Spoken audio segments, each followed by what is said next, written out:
Bonjour chers élèves, j'espère que vous allez bien. Dans cette vidéo, nous allons voir la troisième étape du schéma narratif, les événements ou les péripéties. Il s'agit de l'activité de lecture 2, dont l'objectif est d'identifier des événements dans un récit. Le joueur de flûte de Hamelin est une légende allemande transcrite par les frères de Grimm. Elle évoque un désastre survenu dans la ville de Hamelin en Allemagne. Je vais commencer par la lecture de texte avec l'explication. Le joueur de flûte de Hamelin. Il y a bien des années, c'est-à-dire il y a longtemps, la ville de Hamelin fut dévastée par des rats, c'est-à-dire que la ville de Hamelin est détruite par des rats. On peut considérer cette phrase comme un événement inattendu qui va créer le changement dans l'histoire. La terre en était noire et les habitants risquaient de mourir de faim, c'est-à-dire que les habitants n'ont pas trouvé de quoi manger. On fait venir une armée de chats, mais pour 1000 rats tués, ils en reparaissaient 10 000. C'est-à-dire on fait venir une armée de chats pour se débarrasser des rats, mais l'armée de chats n'a pas pu délivrer la ville des rats. Voilà qu'un certain vendredi se présenta à l'hôtel de ville un grand homme basané, c'est-à-dire un homme brun, sec, vêtu de rouge et portant un chapeau de feutre noir. Il offrit au bourgmestre, moyennant 100 ducats d'or, de délivrer la ville de ces rats, c'est-à-dire que, puisque l'armée de chats n'a pas pu délivrer la ville des rats, on va essayer avec cet homme pour délivrer la ville des rats en lui donnant 100 ducats d'or, c'est-à-dire des monnaies d'or. Vous pensez bien que le bourgmestre et les bourgeois acceptèrent, c'est-à-dire que le bourgmestre et les bourgeois ont accepté la proposition. Aussitôt, l'étranger tira de son sac une flûte de bronze et s'étant planté sur la place du marché, il commença à jouer un air étrange, un air bizarre. Voilà qu'en entendant cet air, de tous les greniers et de tous les trous de murs, rats et souris par centaines, par milliers accourirent à lui, c'est-à-dire en entendant le chant magique de tous les endroits, les rats sont sortis par centaines et par milliers et sont partis vers l'homme. L'étranger, toujours flûtant, s'achemina vers l'ouest, puis il entra dans l'eau, suivi de tous les rats de Hamelin qui furent aussitôt noyés.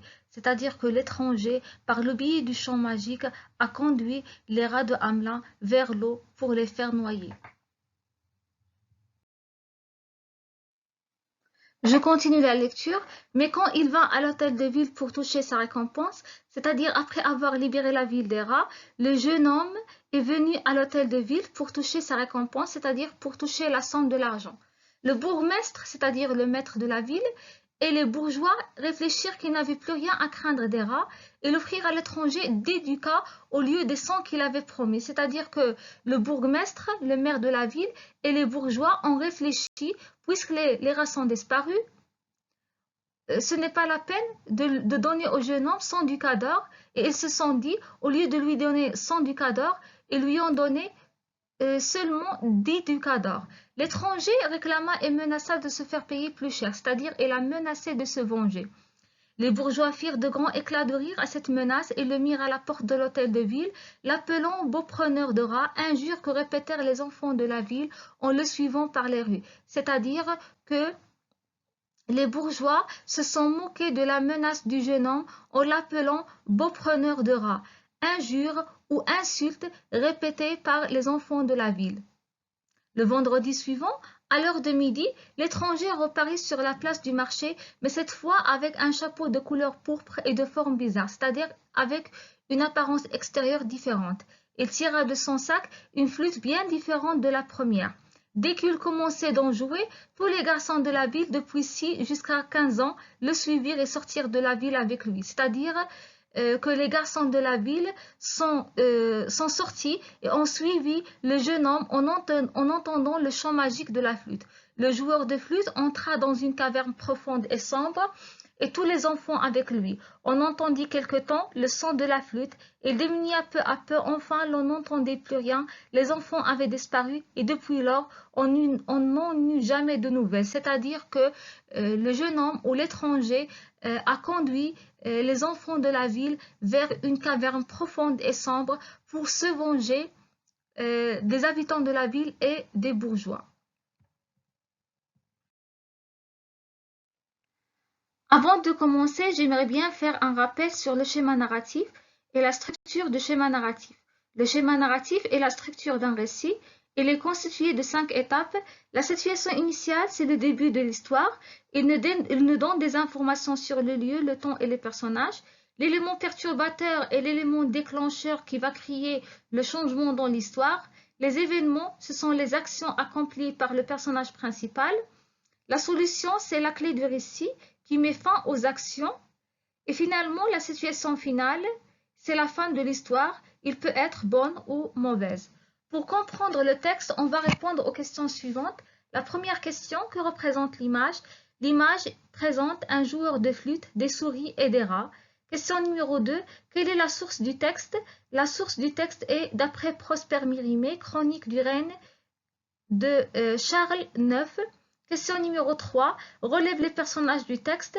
Les personnages du texte sont le joueur de flûte, les bourgeois de Hamelin, le bourgmestre ou le maire, les enfants et les rats. Question numéro 4, quand et où se passe l'action? Le lieu de l'histoire est la ville de Hamelin. Le temps est indiqué par l'expression il y a bien des années. Question numéro 5, relève le nom de l'instrument de musique utilisé. Le nom de l'instrument de musique utilisé est la flûte. Question numéro 6, cite le lieu où les enfants étaient conduites. Le lieu où les enfants étaient conduites est la caverne. Question numéro 7, relève des informations sur le chapeau et sur la caverne. Les informations sur le chapeau, un chapeau de feutre noir, un chapeau de couleur pourpre et bizarre. Des informations sur la caverne, une caverne profonde et sombre. En restant dans le même cours, on va dégager du texte 3 événements qui accélèrent le rythme de récit, c'est-à-dire 3 événements accomplis par le personnage principal et qui accélèrent le rythme de récit. Les 3 événements sont: il tira de son sac une flûte bien différente de la première. Dès qu'il commençait d'en jouer, tous les garçons de la ville, depuis 6 jusqu'à 15 ans, le suivirent et sortirent de la ville avec lui. Question numéro 9. Indique le temps de conjugaison des verbes. Les verbes de texte se conjuguent au passé simple. Question numéro 10. Cite 3 verbes conjugués à ce temps-là. Parmi les verbes conjugués au passé simple, nous avons le verbe tirer au passé simple, tira, suivir et sortir. Finalement, comme trace écrite, les événements ou les péripéties correspondent à une suite de transformations qui modifient la situation des personnages.